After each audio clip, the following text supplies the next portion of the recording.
Ok, esto ya está grabando. Buenos días. Buenos días. ¿Cómo estás? Pues muy contento aquí de poder transmitir todo esto a la prensa y tanto. Yo empiezo las entrevistas preguntando lo mismo. Venga. ¿Por qué haces cine?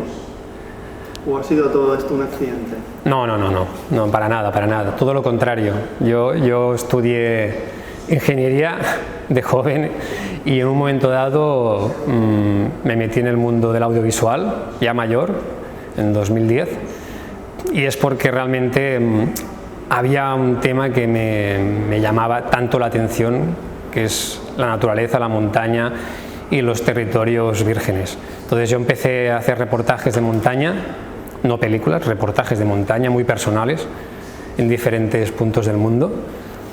Y a partir de aquí pues me fui aficionando a la imagen de montaña, sobre todo, fotografía y vídeo, y en un momento dado surge esta posibilidad de hacer esta película sobre este personaje ilustre catalán, ¿no? ¿Por qué? Porque está absolutamente ligado con el mundo de la montaña y de los orígenes del excursionismo y el montañismo, sobre todo en Cataluña. Porque Cataluña tiene una tradición muy importante de digamos, agrupaciones excursionistas montañeras, y todo esto surge de personajes como este, como Verdaguer, que lo conocíamos muy bien como un personaje literario, como un personaje, un escritor, pero no lo conocíamos como un personaje épico, explorador y montañero, ¿no? Entonces allí se me abre una ventana, una oportunidad también de hacer algo que no se había hecho. Y digo, vamos ahí. Me interesa mucho la estructura de la película, porque hay un narrador omnipresente del presente, bueno, sí, un narrador de tiempo real, exacto. Que me recuerda a las obras de teatro de Shakespeare, donde siempre hay un narrador que se mete en la historia, que va contando los lugares donde va a ocurrir o ha ocurrido lo que estás viendo, la trama. Después hay una historia de ficción de la juventud, del viaje. Después una historia de ficción también del Verdaguer más mayor, que recuerda esa historia.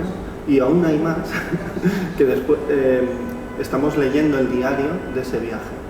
Sí. ¿Cómo llegasteis a ese tipo de estructura donde todo se va mezclando, fusionándose y que todo está lanzado ahí? Realmente, te voy a ser muy sincero, todo este proyecto empezó mucho más humilde de lo que ha acabado siendo, y la idea inicial era un poco situarnos en las localizaciones donde habían sucedido o por donde había pasado este viaje y explicarlas a través de un narrador solo. Esta era la idea inicial. Pero ¿qué pasó?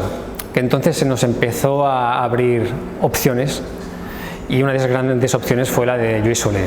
Lluís Solé, una persona que es un conocedor increíble de la obra de Verdaguer, puede recitar los poemas de memoria, algo increíble, ¿no? Y entonces, claro, esta persona nos dio juego a poder introducir más elementos en esta película. ¿Y cómo entró Lluís en la película? Entró a través de la... ¿Fuisteis a buscarlo? No, yo no, personalmente no. Entró a través de la misma Fundación Verdaguer, que con la fundación sí que tenía mucha relación, con la exdirectora, sobre todo la exdirectora de la fundación, que era Carme Torrents, y de que ya había de alguna manera trabajado con la fundación, pues narrando poemas. Entonces le presentamos el proyecto porque sabíamos que él nos podía ceder, y pensamos inicialmente, su voz para introducirla en algunos momentos dados de este documental, que al principio tenía que ser todo en tiempo real. Pensamos, podemos introducir su voz, vamos a preguntarle si nos dejará introducir su voz en este documental, y al final resultó que nos dejó introducirlo todo, voz, imagen y lo que hiciera falta.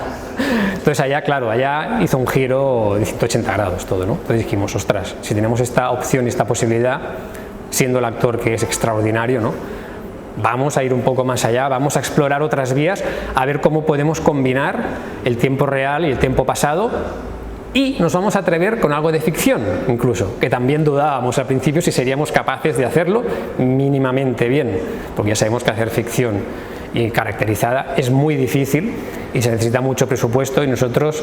¿Una ficción histórica? Claro, no teníamos ni la experiencia, ni los medios, ni el dinero para hacer todo esto, entonces teníamos muchísimas dudas. Pero hicimos una prueba y creímos, ostras, quizá para este tipo de película, que no es una película ficción, no es una película 100% pues como un largometraje de ficción normal, para este tipo de película nos creímos que sí que valía. y nos lo creímos. Y ya os digo, Lluís Soler tiene parte de culpa de que nos lo creyésemos, ¿eh? Entonces nos atrevimos con estos 3 elementos, ¿eh? Algunos han definido un poco como una caja china, porque a veces hay que abrir una caja, otra caja, pero claro, la idea es que al final una caja y la otra se vaya relacionando y que al final la historia se vaya explicando a través de los 3 tiempos, ¿no? Y no hacer que sea tan monótona, porque claro, explicar toda una historia tan compleja y larga como esta en un solo tiempo podía hacerse pesado, y esto puede hacer que sea mucho menos pesado o más divertido, por lo menos. Es curioso porque la película va trascendiendo hacia otro, el tiempo se va difuminando, es un tiempo muy exacto, pero la película va transfigurando ese tiempo. Porque van saliendo diferentes momentos. Es como está llena de capas la película, como muñeca rusa, ¿no? Porque, claro, porque... que se abren, se cierran, se vuelven a abrir, se vuelven a cerrar. Porque todo tiene un porqué. Al final, ¿qué pasa? Que esto es una historia que al final era una historia escondida. Y cuando una historia está escondida es por algo. Entonces, claro, tienes que descubrir los porqués. ¿Por qué ha estado escondida? ¿Y por qué ahora la podemos dar a la luz? Y realmente es complicado, ¿no? No es simple, no es simple. Y probablemente se pueda hacer mejor, seguro que sí. Pero nosotros la fórmula que encontramos era esta, ir abriendo capas, y estas capas que expliquen algún porqué de la historia, que al final nos lleva a la conclusión final de que era un hombre que amaba la literatura y que también amaba su paisaje, sus montañas, de su país, y lo quería ligar todo, y quería hacer literatura y poesía de sus paisajes, y para eso requería pues muchas cosas que a lo mejor no estaban bien vistas en ese momento para el tipo de persona que era, que al final pues era un cura, ¿no? Y un cura en esa época pues no podía hacer según qué cosas, entonces esto le obliga a camuflarse, ¿no? Ser un poco un camaleón de su época. El momento que tenéis la película montada y la enseñáis al público, ¿cómo es la recepción? Claro, eso empezará ahora, ¿eh? De momento, claro, hemos hecho una preestrena. Sí. Claro, la preestrena hemos jugado en casa, entonces eso es un poco trampa, porque hemos jugado con la gente de la producción, con la gente que estaba esperando este proyecto y con la gente que vive y que de alguna manera ama este personaje y la montaña. Entonces allí era muy fácil que la recepción fuera buena, y fue no buena, extraordinaria. Ahora, cuando llegue a la gente que ni conoce tanto el personaje o a lo mejor no es de tanto tema montaña, puede ser que cueste más, evidentemente. Lo que pasa que también yo repito y defiendo que no es una película comercial, no es una película para que guste a todos los públicos, sino para un tipo de gente que a lo mejor sí que era de justicia que existiera una película de este estilo para llenar un espacio que estaba vacío y que tenía que hacerse algo, ¿no? Y nos hemos atrevido. Entonces, para toda esa gente esta película está dedicada, ¿no? Sobre todo gente que ama al poeta y gente que ama la montaña. ¿Y tu viaje, Albert? ¿Cómo te has sentido metiéndote en este proyecto y ahora cómo te ves después de haber todo el proceso? Yo desde la humildad absoluta y total, de verdad, porque yo he sido un conductor de este viaje. Yo creo que el primer mérito hay que dárselo a Bernat Gasull, que es el que en el 2016 saca un libro con todos los datos que hay en esta película y muchísimos más. La película es un 30% o sea, el primer detective fue Albert. Bernat fue el detective y además le costó 8 años de su vida. O sea, realmente es un investigador de la historia, ¿no? Sí que ha habido otra persona también que ha estado investigando sobre estas libretas y entre Bernat y estas dos personas, esta otra persona, creo que se ha podido llegar a poder hacer esta película. Pero el mérito no es solo mío, en absoluto. Creo que yo he cogido, digamos, el relevo, ¿no?, de la historia. Sabemos que los libros no llega a tanta gente, por desgracia, porque se lee poco, y seguramente el cine o el vídeo, la televisión, porque esto al final es un producto televisivo, no nos olvidemos, llegará a muchísima más gente. Y como al final lo que queríamos es que se conociera esta historia y que se conociera este personaje desde otros puntos de vista, pues creo que este objetivo más o menos lo conseguiremos, espero. Ahora que estabas comentando un producto televisivo, ¿no crees que tiene también vocación de cine? Tiene vocación de cine porque tienes grandes panorámicas, grandes imágenes espectaculares, que eso visto en una gran pantalla gana muchísimo, está claro. Pero también tenemos de ser claros, si tiene una parte del documental que es puramente documental, que tienes un narrador que te está explicando cosas, y claro, ahí lo pierde un poco el sentido cinematográfico, ahí sí que es más televisivo. Bueno, es un punto de vista, ¿eh? Si realmente lo ves de otra manera, fantástico, yo estoy aquí para aprender, ¿eh? Te lo digo sinceramente, y aprenderé de todo lo que me pasa. Para mí ha sido el máster de mi vida hacer esta película. Y ahora, como es una película de montaña, es una película de excursiones, de viajes, también viajes muy emocionales, no solo físicos, dime tu película, recomiéndame una película de montaña que te haya enamorado, que te siga enamorando, o si hay alguna. Claro, sí que las hay, sí.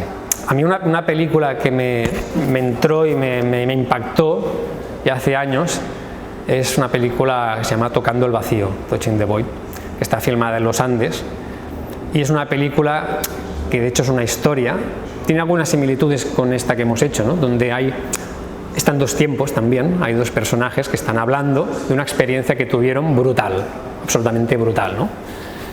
Y se explica en el tiempo real y en el tiempo pasado. Y de alguna manera esa película recrea exactamente lo que pasó. Es lo que yo digo que es una ficción real. Aquello es una ficción real, lo que está representado, lo que pasó 10 años antes, pero tal como pasó. Y seguramente para hacer ese rodaje sufrieron en su propia piel las consecuencias, ¿no? De todo aquello que pasó, que es un accidente básicamente en montaña. Entonces, yo siempre digo, las historias trágicas de las montañas no es lo que más me interesa, porque creo que la montaña es dramática, pero no tiene que ser trágica. Pero en este caso esta película va más allá de lo trágico, es casi surrealista, ¿no? Y eso me llamó mucho la atención, la verdad. Y ahora, para terminar, ¿hay alguna película que te enamorase, te cambiase tu mirada como espectador cuando eras un chaval? ¿O algún autor? Si es de montaña, no pasa nada. Ostras, es que no, claro, no te sabría decir, ¿no? Pero... ¿O la última película que te haya encantado? Te hayas dicho, wow, esta... Mira, claro, no sé si lo debo, pero sí, te voy a hacer publicidad de una película, ¿va? Porque además también se va a proyectar aquí en los cines de Cines Girona, que es La vida sense la Sara. Es una película que me llegó al corazón. Son películas emotivas que te llegan al corazón, ¿no? Y la vi en el Festival de Cinema en Català, en el FICAT.